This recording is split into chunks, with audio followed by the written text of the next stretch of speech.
6 દિવસ અલગ અલગ એક્ઝિબિશનો રાખવામાં આવે છે અલગ અલગ રાજ્યોના. એમાં કોઈ એક દિવસ વિરામ એટલે કે ઓફ ડે છે. વાર્તા કંઈક આ રીતે છે. જો અહીંયા સ્ટેટના નામ આપેલા છે, જોઈ લેવાના એકવાર, ઉપરથી વાંચવાની જરૂર નથી. રોજનું એક સ્ટેટ પ્રદર્શન કરે છે. આંધ્ર અને ગુજરાતની વચ્ચે વિરામનો દિવસ હતો. તો હું અહીંયા લખું, અહીંયા જ લખું. ચલો આની ઉપર, મને અહીંયા જગ્યા બહુ આપેલી નથી. આંધ્ર અને ગુજરાતની વચ્ચે એક દિવસ હતો અને એ દિવસ કયો હતો? વિરામ. તો અહીંયા લખો આંધ્ર અને ગુજરાત. જો બાળકો પઝલ કરતી વખતે એવી ખબર નથી કે પેલા આંધ્રપ્રદેશ હતું કે પેલા ગુજરાત હતું, એટલે હું હંમેશા બંને નામ પેલા લખીશ, બંને નામ છેલ્લા લખીશ. જો અહીંથી પણ શીખી શકશો ને આવનારી એસટીએમ માં કંઈ પૂછાય તો તમને કામ પણ આવશે.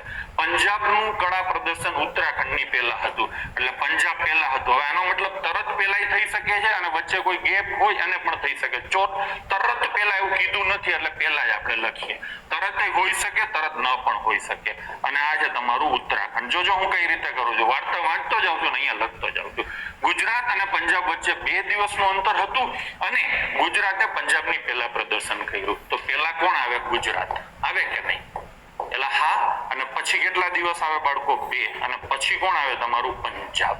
ક્લિયર છે? ચલો. મહારાષ્ટ્રએ શનિવારે પ્રદર્શન નથી કરેલું, તો મહારાષ્ટ્ર નોટ ઇક્વલ ટુ શનિવાર. બરાબર છે બાળકો? માત્ર પેપર 16 અગેન કહું છું, આપણે નથી કરી રહ્યા. આવનારી એક્ઝામની પણ આમાં તૈયારીઓ થાય છે. બરાબર છે? ચલો.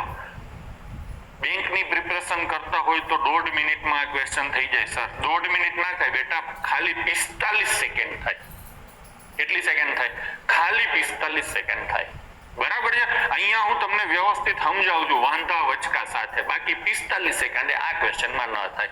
એકદમ સીધો સાધો લોઅર લેવલનો છે. ક્લાસ 1 2 માં પણ પઝલ હોય, પણ એનું લેવલ બહુ અઘરું હોય, જ્યારે અહીંયા લેવલ એકદમ લોઅર છે. ચલો હવે આની વાર્તા કઈ રીતે થાય છે? મહારાષ્ટ્ર શનિવારે નથી એટલે છેલ્લા દિવસે આ કન્ફર્મ છે. હવે ગુજરાત અને આંધ્ર વચ્ચે હું થોડાક વાંધા વચકા સાથે શીખવાડીશ. મારે સીધું કરી લેવું હોય તો સીધે સીધું જ થાય. જો અહીંયા આંધ્ર લઈ લો, આ આંધ્ર છે અને વચ્ચે વિરામ છે. લો થઈ ગયું કે નહીં? આ વાર્તા પતી ગઈ કે નહીં? હવે શું છે તો કે 4 પ્રદર્શન થઈ ગયા કે નહીં? ઉત્તરાખંડ છે પંજાબની નીચે છે, તો પંજાબની નીચે જ ઉત્તરાખંડ આવે કે નહીં? ચલો થઈ ગયું. તો ઉત્તરાખંડ પંજાબની નીચે આવશે. હવે આ કેટલા દિવસ થયા? 5 દિવસ થયા કે નહીં? તો સોમવાર, મંગળવાર, બુધવાર, ગુરુવાર, શુક્રવાર. અને હું અહીંયા શનિવાર કરું તો અહીંયા શું આવે? મહારાષ્ટ્ર. અહીંયા ચોખ્ખી ના પડી છે કે શનિવારે મહારાષ્ટ્ર નથી. તો હું શું કરીશ? આને સીધે સીધો અહીંયા સોમવાર કરી દઈશ અને આને મહારાષ્ટ્ર કરી દઈશ. આ થઈ ગયું મંગળ, આ બુધ, આ ગુરુ, આ શુક્ર અને આ શનિ. લો વાર્તા પતી ગઈ. બરાબર છે? ગુજરાત અહીંયા પંજાબે તેનું કળા પ્રદર્શન ઉત્તરાખંડની પહેલા કર્યું તો આ તરત ઉપર આવ્યું. જરૂરી નથી તરત જ આવે, ગમે ત્યાં આવી શકે.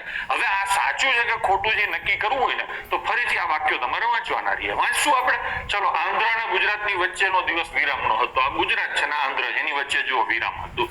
પંજાબ ઉત્તરાખંડની પહેલા છે, તો છે પહેલા. ગુજરાત અને પંજાબ વચ્ચે 2 દિવસનું અંતર છે. 2 દિવસનું અંતર છે. એટલે ગુજરાત અને પંજાબ વચ્ચે 2 દિવસ છે અને ગુજરાત છે પંજાબની પહેલા છે. શનિવારે મહારાષ્ટ્ર નથી તો નથી. લો થઈ ગયો. શું વાર લાગી? થઈ ગયું ને બાળકો? ચલો હવે આને હું કાઢી નાખું છું. આ બધી વધારાની વસ્તુઓ હું કાઢી નાખું છું. ચલો.